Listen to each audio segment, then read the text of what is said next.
ሰላም ሰላም ጤና ይስጥልኝ የተከበራችሁ የዩቲዩብ ቻናል ቤተሰቦች በያላችሁበት ሰላም ጤና እመኛለሁ። እንዴት አላችሁ? እንዴት ሰነበታችሁ?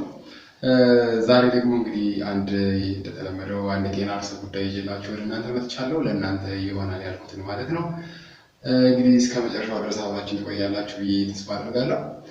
እንግዲህ ለዛሬ ይዤላችሁ የመጣሁት ብዙ ሰዎች ጋር ሊኖር የሚችል ሕፃን፣ አዋቂ እንዲሁም በተለያየ እድሜ ክልል ውስጥ የሚኖር ትክክለኛ የአማርኛ ትርጉም ባላቅም ማፋቅ የምንለው ወይም ደግሞ በእንግሊዝኛ ሂካፕ ወይም ሂካፍ የምንለው ስለሱ ነው ከእናንተ ጋር ቆይታ ማድረግ የፈለኩት። ከእናንተ ጋር አብሬ ይህንን እያደረስኩ ቆያለሁ ማለት ነው። ሂካፕ ማለት ወይም ደግሞ ማፋቅ ማለት ምን ማለት ነው? ምንድን ነው? እንዴት ሊፈጠር ይችላል?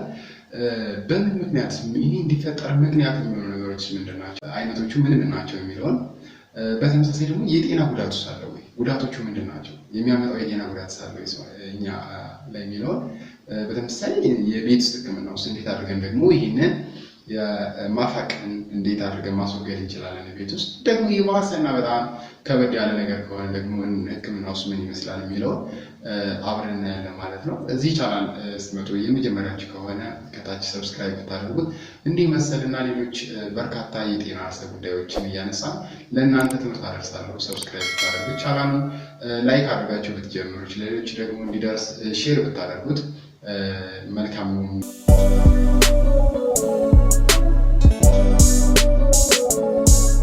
እንግዲህ ወደ ዛሬው ርዕሰ ጉዳይ ስገባ ለእናንተ ማድረስ የፈለኩት እንግዲህ በተለምዶ ፋቅ ነው የምንለው ወይም ደግሞ ማፋቅ እንለዋለን ወይም ሂካፕስ ይባላል። ይህ ማለት ምን ማለት ነው የሚለው መጀመሪያ መቆጣጠር በማይቻል መልኩ ወይም ኢንቮለንታሪ በሆነ መልኩ የዲያፍራም የምንለው ጡንቻ መሸማቀቅ ምክንያት ድምፅ ለማውጣት የሚጠቀምበት እንግዲህ ብዙዎቻችን የምናውቀው ቮካል ኮርድስ የምንለው አለ።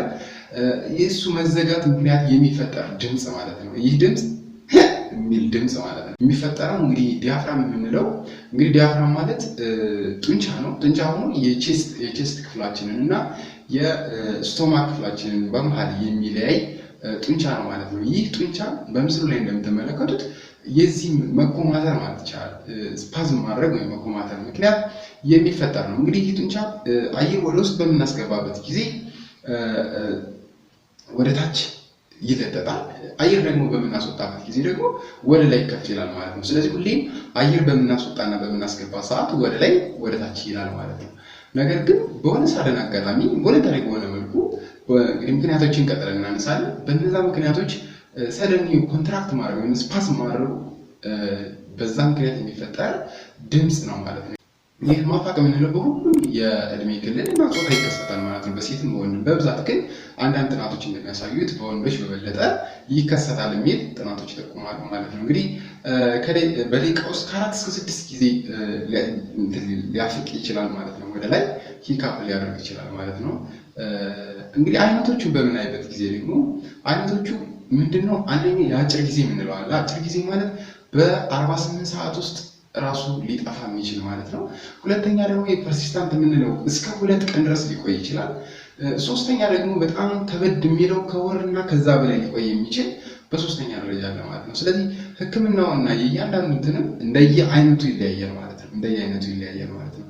ስለዚህ ጉዳቱ ምንድነው ልትሉ ትችሉ ይሆናል። ጉዳቱ እንግዲህ በዕለት ተዕለት ያኗኗር ዘይቤያችን ላይ ችግር ይኖረዋል። በአመጋገብ ስርዓታችን ላይ ምግብ በምንመገብበት ሰዓት የራሱ ተጽዕኖ አለው። በተመሳሳይ በእንቅልፍ ስርዓትን በማዛባት ረገድ ችግር አለ። እንዲሁም በማውራት ሂደት ውስጥ ወይም ደግሞ ንግግር በምናደርግበት ሂደት ውስጥ ይህ ማፋቅ ምን ያህል እንደሚረብሽ ብዙዎቻችሁ ታውቃላችሁ። በተመሳሳይ በማህበራዊ መስተጋብር ውስጥ እንግዲህ ከብዙ ሰዎች ጋር በማህበራዊ ህይወት ስንኖር እንደዚህ አይነት የማፋቅ አይነት ሲፈጠር ምን ያህል ሰዎቹ እንደሚሸማቀቁ እንደሚጨናነቁ እናውቃለን። እና ማህበራዊ ህይወቱ ሁሉ እስከ መረበሽ ድረስ ይደርሳል ማለት ነው። ሌሎቹ ኮምፕሊኬሽኖች፣ ሌሎቹ ጉዳቶች በህክምና ውስጥ ያሉት ሌሎቹ እንዳለ ነው ማለት ነው። እንግዲህ በመቀጠል ደግሞ ለዚህ ለማፋቅ ወይም ደግሞ ለሂካፕ ወይም ሂካፍ እንለዋለን ለዚህ መፈጠር ዋና ምክንያቶች ምን ሊሆኑ ይችላሉ? ምን ምክንያቶች ናቸው የሚሉትን አንስተን ለእናንተ ማድረስ ፈልጋለሁ። አንደኛው ምንድነው? ቶሎ በፍጥነት መመገብ አየር ወደ ውስጥ አብሮ እንዲገባ በማድረግ አብዶመን ወይም ደግሞ የስቶማክ በጣም ፉል ዲስቴንድ ይሆናል። በጣም መወጣጣው ምክንያት የተነሳ ይህ ችግር ሊፈጠር ይችላል ማለት ነው። ይህ ችግር ሊፈጠር ይችላል። ወይም ደግሞ ብዙ በመብላት ወይም ደግሞ ብዙ በመጠጣት በተለይ ደግሞ ቅመማ ቅመም የምንላቸው ስፔሲፊክስ አሉና በተመሳሳይ ካርቦኔትድ የሆኑ ድሪንኮች አሉ፣ የሚጠጡ ካርቦኔትድ የሆኑ የታሸጉ የመጠጥ አይነቶች አሉ። እነዛን በምንጠቀምበት ሰዓት ምንድነው ስቶማክ በጣም ዲስቴንድ ወይም ደግሞ ሙሉ ከመሆኑ የተነሳ የዚህ የዲያፍራም የምንለውን የላኛውን በመካከል ያለውን ኢሪቴት ማድረግ ባህሪ ያለው ማለት ነው። ስለዚህ በጣም ብዙ መመገብ ቶሎ መመገብ ለዚህ ለማፋቅ ምክንያት ሊሆን ይችላል ማለት ነው። ሁለተኛው ደግሞ ብዙ ጊዜ ጭንቀት ውስጥ የሚሆኑ ሰዎች በተመሳሳይ ይህ ችግር እነሱ ላይ ጎልቶ ይታያል ማለት ነው። በተመሳሳይ የሴንትራል ነርቭ ሲስተም የምንለው ወይም ደግሞ የአእምሮ አካባቢ ዲስኦርደሮች አሉ፣ ችግሮች በተለይ ስትሮክ የምንለው የደም አእምሮ ውስጥ መፍሰስ፣ የመንቀጥቀጥ የምንለው ሲጀርስ የምንላቸው እና የአእምሮ አካባቢ ኢንፌክሽኖች በእነዚህ ምክንያት ይህ ማፋቅም ሊከሰት ይችላል ማለት ነው። በተለይ አንደኛው አይነት ሳይሆን ቅድም ስናነሳ የነበረው ሁለተኛውና ሶስተኛው ወርና ከዛ በላይ ሊቆይ የሚችለው ችግር በእንደዚህ አይነት ምክንያቶች ሊፈጠር ይችላል ማለት ነው። ሌላው በሽታዎችም ለዚህ መፈጠር ምክንያት ይሆናሉ። በሽታዎች ስንል እንግዲህ በተለይ ዲያፍራምን የሚቆጣጠሩ ነርቮች አሉ፣ ቫገስ ነርቭ የምንለው እነዚህን ነርቭ አታክ ሊያደርግ የሚችል ወይም ደግሞ ሊጎዳ የሚችል በሽታ ማጥቃት ካለ ይህ ችግር ይፈጠራል ማለት ነው። ሌላው የሆድ ቀዶ ጥገና የቅርብ ጊዜ የሆድ ቀዶ ጥገና ያደረጉ ሰዎች ላይ በተመሳሳይ አንስቴዥያ ይጠቀማሉ ፕሮሲጀር ላይ እና ለምታ ይህም በተመሳሳይ የዚህ ለመፋቅ ችግር ለመፈጠር ምክንያት ሊሆን ይችላል ማለት ነው። ሌላው መድኃኒቶች ናቸው። መድኃኒቶቹ ልክ በተመሳሳይ አሲድ ሪፍሉክስ የሚያደርጉ ወይም ደግሞ አሲድ ማለት ከጨጓራ ወደ ላይ አሲድ ኮንቴንት ወደ ላይ እንዲወጣ የሚያደርጉ አይነት መድኃኒቶችን መጠቀም በተመሳሳይ ለዚህ ለማፋቅ ምክንያት ሊሆኑ ይችላሉ ማለት ነው። እነዚህና ሌሎችም ምክንያቶች አሉ። በዋናነት ግን እነዚህ ምክንያቶች ለዚህ ለማፋቅ የምንለው ችግር ይዳርጋሉ ማለት ነው። እንግዲህ ምልክቱን በምናይበት ጊዜ ምልክቱ በዋናነት ምንም በጣም ፎርስፉል የሆነ ወይም ደግሞ ኃይል ያለው የዲያፍራም ኮንትራክት ማድረግ ወይም ደግሞ ሙቭመንቱ የሚፈጥረው ድምፅ ነው ማለት ነው። ሂካፕ ወይም ደግሞ የሚል ድምፅ ይህ ምልክቱ ነው ማለት ነው። ሌላም ፈርዘር እንትን ሳያስፈልገው ይህንን ብቻ በማወቅ መለየት ይቻላል ማለት ነው። ሌላው የቤት ውስጥ ሕክምና ውስጥ ምን ሊሆን ይችላል የሚለው ለማየት እንሞክራለን። የቤት ውስጥ ሕክምና ሁለት ነገሮችን ማንሳት እንችላለን።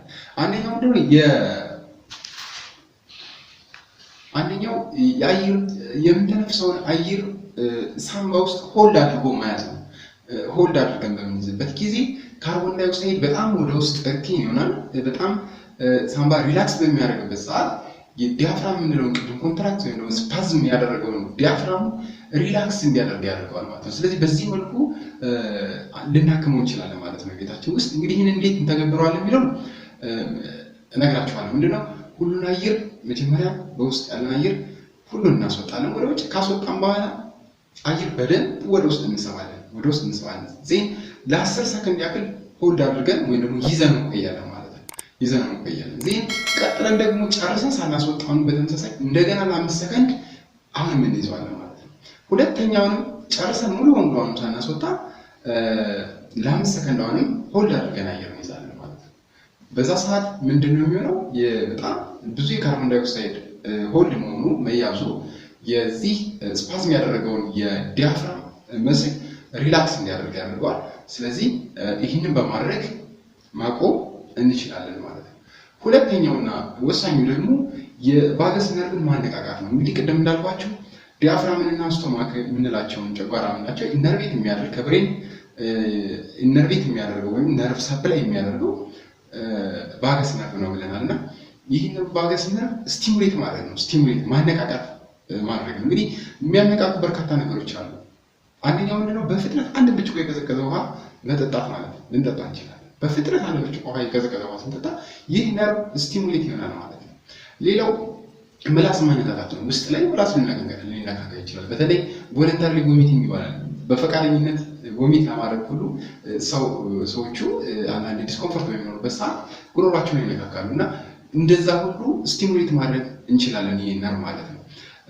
ሌላው ውሃን ጋርግል ማድረግ ነው። ውሃ እንግዲህ ውሃ በጉሮሯችን ውስጥ ይዘን ህፃን እንደሚጫወተው ሁሉ ጉሮሯችን ውስጥ ላይ ይህን ውሃ ጋርግል ማድረግ እንችላለን ማለት ነው። በዚህ ሰዓት ይህ ቫገስ ነርቭ የምንለው ስቲሙሌት እንዲሆን ምክንያት ይሆናል ማለት ነው። ሌላው ሎሚ በጥርስ መያዝ እንችላለን። ህፃናት ከሆኑ ደግሞ ትንሽ ውሃ እንዲጠጡ ማድረግ ወይም ደግሞ ጡት እንዲጠቡ ማድረግ እንችላለን። በዚህ ሰዓት የቫገስ ነርቭ እንግዲህ አንዳንድ ጥናቶች የሚያሳዩት ናቸው። የቫገስ ነርቭ ስቲሙሌት ይሆናል ወይም ደግሞ መነቃቃት ይፈጠራል ማለት ነው። በዚህ ሰዓት ይህ ማፋቅ የምንለው ነገር ሊቆም የሚችልበት ሁኔታ አለ ማለት ነው። እንግዲህ ከዚህ ባለፈ ደግሞ እነዚህ ሁሉ አድርገን ቤት ውስጥ አድርገን ምንም አይነት ለውጥ የማይኖረው ከሆነ ሕክምና የሚያስፈልግበት ሁኔታ አለ። ሕክምናውን በምናይበት ጊዜ ይህ ማፋቅ የምንለው በራሱ ጊዜ ይጠፋል። በራሱ ጊዜ የሚጠፋበት ሁኔታ አለ። ግን ይሄ የሚጠፋው አኪዩት የምንለው ወይም ደግሞ ለአጭር ጊዜ የሚቆየው የማፋቅ አይነት ከሆነ ነው። ነገር ግን ከ3 ሰዓትና ከዛ በላይ የሚሆን ግን ሕክምና ያስፈልገዋል ማለት ነው። ስለዚህ ሕክምና ተቋም መጎብኘት አስፈላጊ ሊሆን የሚችልበት ምክንያት አለ ማለት ነው። እንግዲህ ሕክምናውን በምናይበት ሰዓት በዋናነት የሚሆነው የመጀመሪያው ምክንያቱን መለየት ነው። ምክንያቱ እንግዲህ በርካታ ነገሮች ይህንን ነገር ያመጡታል ብለናል እና ሕክምናውን ለማድረግ ምክንያቶችን መለየት በጣም አስፈላጊ ነው። እንግዲህ የምንጠይቃቸው ነገሮች ሊኖሩ ይችላሉ። በቅርብ ጊዜ ኦፕሬሽን ወይም ደግሞ ሰርጀሪ አድርጎ ሊያውቅ የሚችል ሰው ከሆነ ልንጠይቅ እንችላለን። ጭንቀት በጣም ያለበት ሰው መሆኑን ቼክ እናደርጋለን። የአመጋገብ ስርዓቱን እንዴት ነው? በጣም ብዙ የመመገብ ካርቦኔትድ ቅድም ምክንያት ይሆናሉ ያልናቸውን ወይም ደግሞ ቅመማ ቅመም የበዛባቸው ምግቦች ወይም ደግሞ ከመጠን ያለፈ የመመገብ ስርዓት ይህ ሁሉ ቼክ እናደርግበት ሁኔታ ይኖራል ማለት ነው። በቅርብ ጊዜ የሚወሰደው መድኃኒት ካለ ይህን መድኃኒት ሁሉ ቼክ እናደርጋለን። ስለዚህ ይህን ቼክ ካደረግን በኋላ ሕክምናውን መቀጠል እንችላለን ማለት ነው። ሌላው ሙሉ ምርመራ የሚያስፈልግበት ሁኔታ አለ። በተለይ ይህ ሁለተኛውና የሶስተኛው አይነት የማፋቅ አይነት ከሆነ ይህ ፐርሲስታንት የምንለው የሚቀጥለው እና ኢንተራክቲቭ የምንለው ወርና ከዛ በላይ የሚቆየው የማፋቅ አይነት ከሆነ ደግሞ በጣም ሰፊ ምርመራ ይፈልጋል ማለት ነው። ሰፊ ምርመራ ይፈልጋል። ከአእምሮ አካባቢ ከሆነ ችግሩ ሲቲ ስካን፣ ኤምአርአይ ምርመራዎች ሊያስፈልጉ ይችላሉ። ከዚህ ከጨጓራ አካባቢ ከሆነ ደግሞ ጋስትሮኢንተስታይናል የሆኑ ምርመራዎች ሊያስፈልጉ ይችላሉ። ከሪስፓራተሪ ችግር ጋር ተያይዞ የመጣ ከሆነ ደግሞ ሪስፓራተሪ አይነት ምርመራዎች ሊያስፈልጉ ይችላሉ ማለት ነው። ስለዚህ እነዚህ ሕክምናዎች አስፈላጊ ናቸው ማለት ነው። እንግዲህ ዛሬ ይዤላችሁ የመጣሁት ይህን የመሰለውን ትምህርት ነው ማለት ነው። ስለማፋቅ ወይም ደግሞ ሂካፕ የምንለው ብዙ ሰዎች ላይ በተለይ ደግሞ ህፃናትም አዋቂዎችም ላይ የሚከሰተው ሂካፕ የምንለው ወይም ደግሞ ማፋቅን በተመለከተ ነው ለዛሬ ይዤላችሁ የመጣሁት። እንግዲህ ጥሩ ነገር አግኝታችኋል ብዬ አስባለሁ። አሁንም በድጋሚ ማሳሰባቸው እንዲና መሰል ሌሎች የጤና ትምህርቶችን እንድታገኙ ይህንን ቻናል ሰብስክራይብ ታደርጉት መልካም ምኞቴ ነው። መልካም ጊዜ ተመኘው። ደህና ሁኑልኝ። ቻው።